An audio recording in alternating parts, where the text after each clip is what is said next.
একজন মানুষের স্যাক্রিফাইস একটা জাতির ভবিষ্যৎকে বদলে দেয়। তোমরা যাই করো জীবনে একটা কথা মনে রেখো, নেশন ফার্স্ট। এক দেশ দুই নিশান, এক দেশ দুই প্রধান থিওরির বিরোধিতা করেছিলেন এক বঙ্গ সন্তান। তারকেশ্বরে হিন্দু হোমল্যান্ড গঠনের জন্য নিয়েছিলেন প্রস্তাব, তৈরি করেছিলেন পশ্চিমবঙ্গ।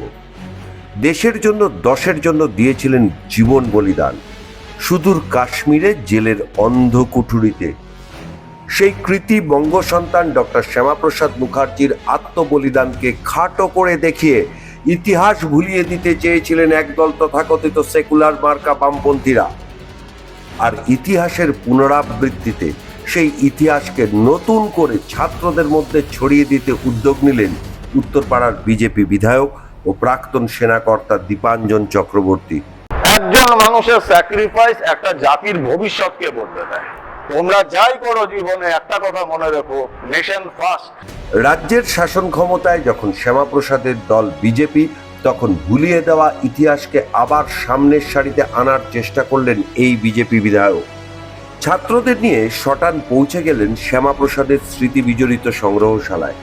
ঘুরিয়ে ঘুরিয়ে দেখালেন এক বীর বঙ্গ সন্তানের দেশ গঠনের আতুর ঘরকে।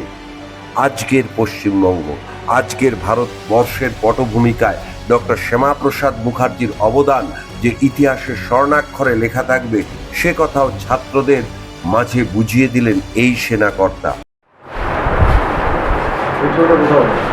একজন বাঘের মতো মানুষ ছিলেন। ওনার বাবাকেও তো বাংলার বাঘ বলা হতো, স্যার আশুতোষ মুখার্জিকে। তো বাঘের সন্তান তো ব্যাঘ্র শাবকই হবে।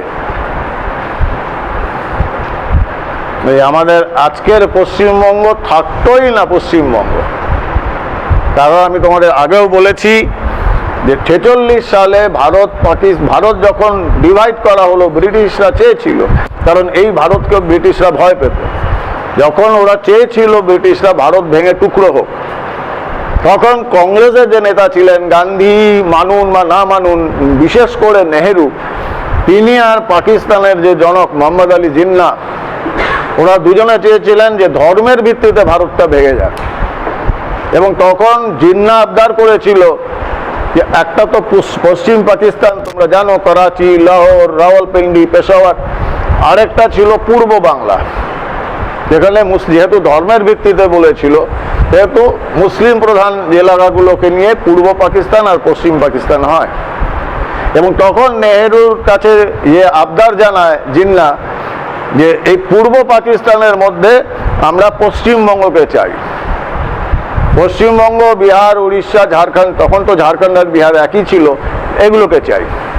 ডক্টর শ্যামাপ্রসাদ মুখার্জি গর্জে ওঠেন যে তাহলে আমাদের হিন্দু হোমল্যান্ড কি হবে, হিন্দুরা কোথায় থাকবে এখানে। যদি তখন উনি গর্জে না উঠতেন, নিরন্তর সংগ্রাম করেছিলেন।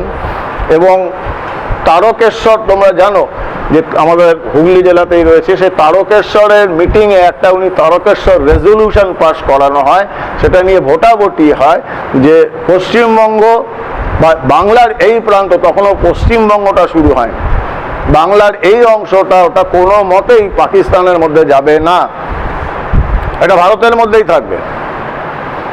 এবং এখানকার ভাষা বাংলা হবে, এখানে হিন্দুদের হোমল্যান্ড, হিন্দুদের ঘর, মুসলমানরা থাকুক, কোনো সমস্যা নেই, কিন্তু পাকিস্তানের অংশ আমরা হতে দেব না।